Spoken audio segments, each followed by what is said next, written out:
The family's counting on you, Clara. That's what my dad said the week before I was supposed to leave for university. The living room smelled like burnt coffee and paperwork. Mom sat beside him, quiet, wringing her hands, the way she always did when she agreed with something but didn't want to say it out loud. Dad slid a folder across the table. Your brother's starting something big. A real opportunity. We decided to give him your college fund to help get it off the ground. First I thought it was a joke. Then I saw the signature lines already filled in. Both their names. Not mine. He leaned back, proud, like he'd just made a noble sacrifice. You'll understand one day. It's for the family. For the family. The words hit harder than any slap could. I looked at my mother, waiting for her to say something. Anything. She just whispered, "Be proud, sweetheart. You're helping us build something bigger than yourself." My throat tightened. You mean bigger than my future? No one answered. The silence said enough. So I smiled. Calm. Controlled. Dead inside. Of course, I said. He deserves it more. Dad nodded, relieved. That's my girl. But as I packed my things that night, folding away the acceptance letters I'd earned on my own, something inside me shifted. I didn't cry. Didn't scream. I just opened my laptop and searched. How to make money online. No degree, no support. By morning they were posting photos with my brother, holding champagne glasses over his new business launch. I was on a bus heading out of town with a half-charged phone, a notebook and a single goal. If they were going to invest my future in him, I'd build one they could never touch. Because someday soon, they'd realize what happens when you bet against the quiet one. They didn't call. Not once. No check-ins, no, how are you, no, do you need help? Just silence. By fall, my brother's face was everywhere on Facebook. His grand opening, the borrowed office space, my father's proud caption. So proud of my son. The future of our family business begins here. My name wasn't mentioned. Not even in a comment. I was working double shifts at a tiny cafe on the edge of the city. Part-time barista, part-time delivery girl, full-time invisible. But I had Wi-Fi and that meant I had possibility. Every night after work I sat in my rented studio apartment, peeling paint, cold floor, laptop glowing, and learned.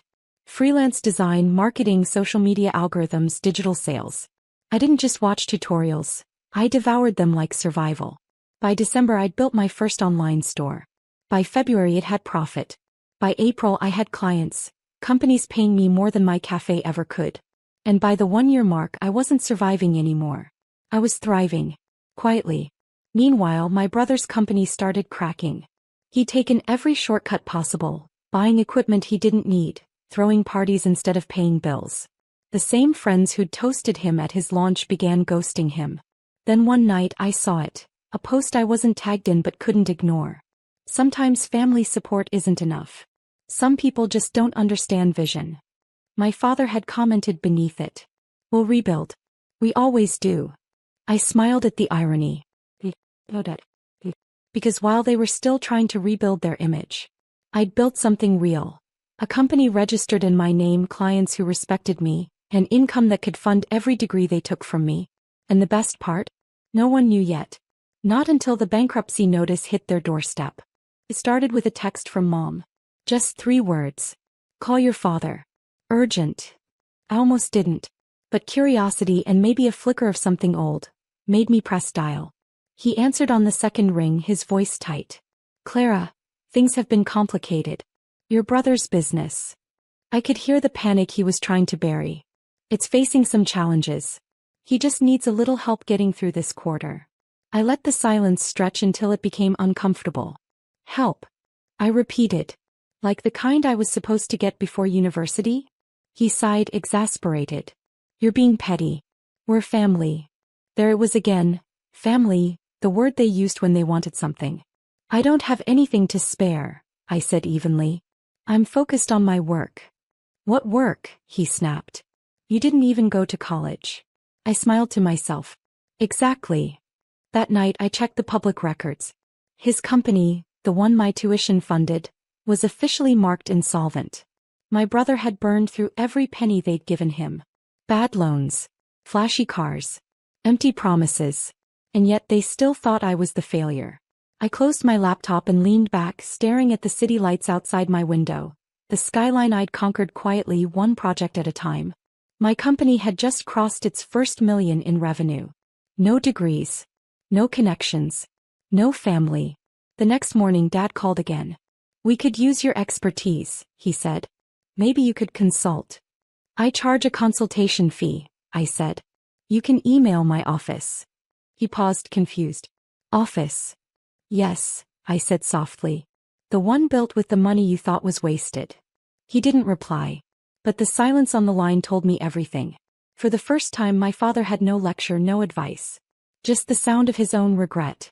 A few weeks later I received an invitation. Embossed, formal, desperate. Family dinner. Sunday. 7 p.m. It felt less like an invitation and more like a summons. But I went. Not for reconciliation, for closure.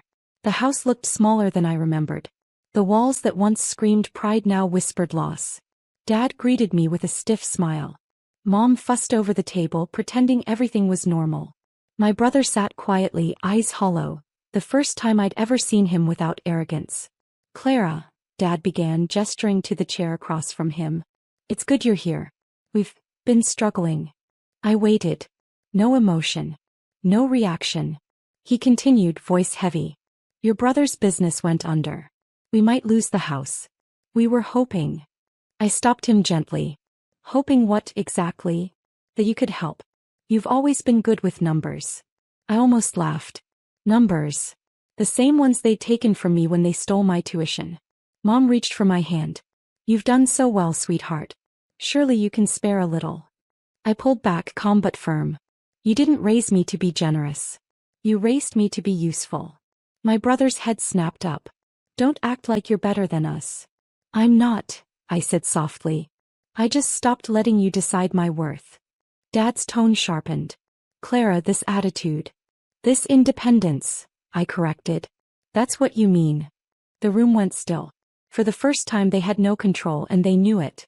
I stood, smoothing my blazer. "I'm sorry things turned out this way. But I learned early that some investments don't pay off." Dad's jaw clenched. "You'll regret walking away from your family." I met his eyes. "You already walked away first." Then I left, quietly, gracefully, like someone who'd already moved on. And behind me the house stayed silent. The sound of a kingdom realizing it had lost its crown jewel. The night after that dinner I didn't cry. I didn't even feel angry anymore. There was only a strange, quiet relief, like a door had finally closed behind me. Within weeks I poured myself deeper into my work. What started as freelance design had grown into a full-scale agency. Branding, marketing, product design. I called it Clarity Studios because for the first time in my life, everything felt clear. We weren't just profitable, we were thriving. Every client who came through my door reminded me that talent doesn't need permission. By the company's second year, I signed contracts with 2 global brands. By the third, I owned offices in 3 cities. And all the while my family kept calling. Sometimes Mom would leave voicemails that started with guilt and ended with nostalgia. "Your father's been unwell. Your brother is trying again. You should visit, it's been too long." But I'd learned something powerful. Not every call deserves an answer. Then one afternoon my assistant buzzed me. "Clara, there's a man here asking for you. Says he's your father."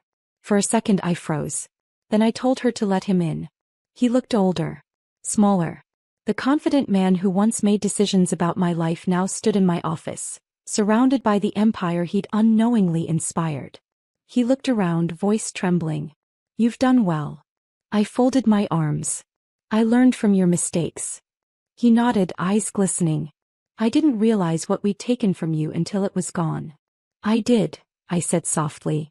"That's why I never asked for it back."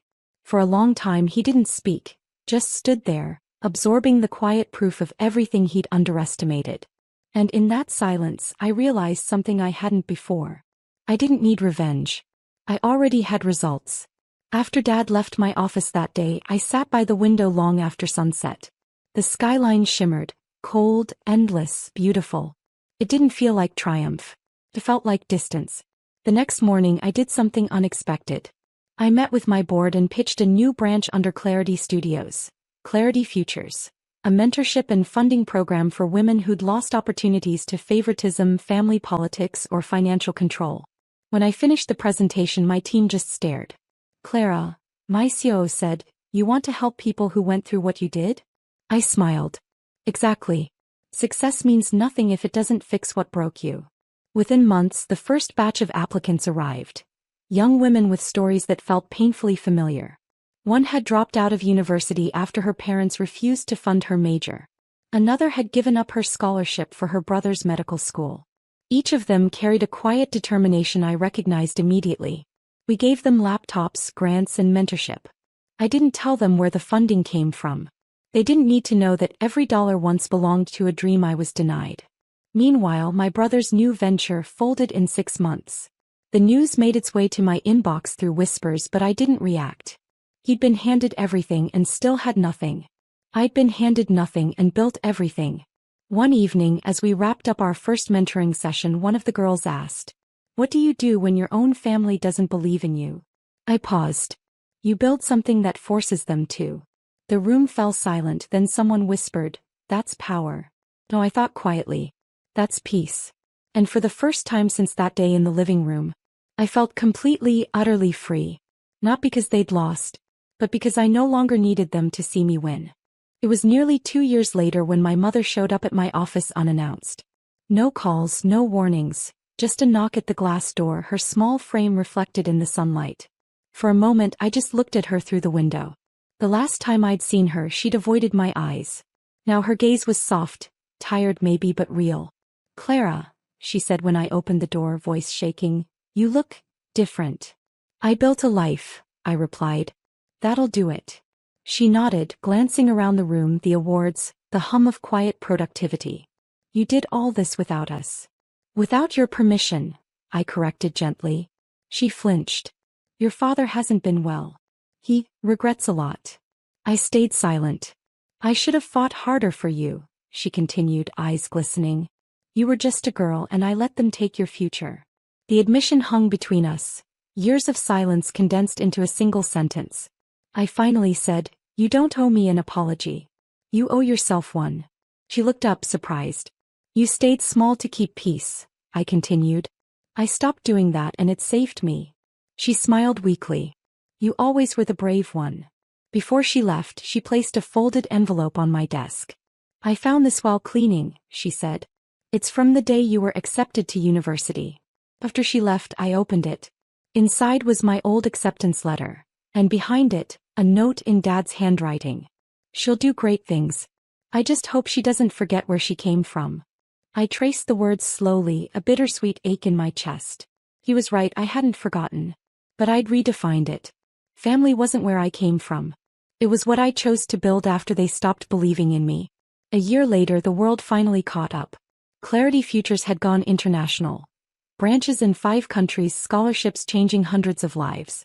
Every headline carried my name, but for once I didn't feel the need to prove anything. The morning of the award ceremony, I stood in front of the mirror, fastening the same silver necklace I wore the day I left home. It had once felt like armor. Now it felt like peace. The event was televised. Reporters called it a revolution in opportunity.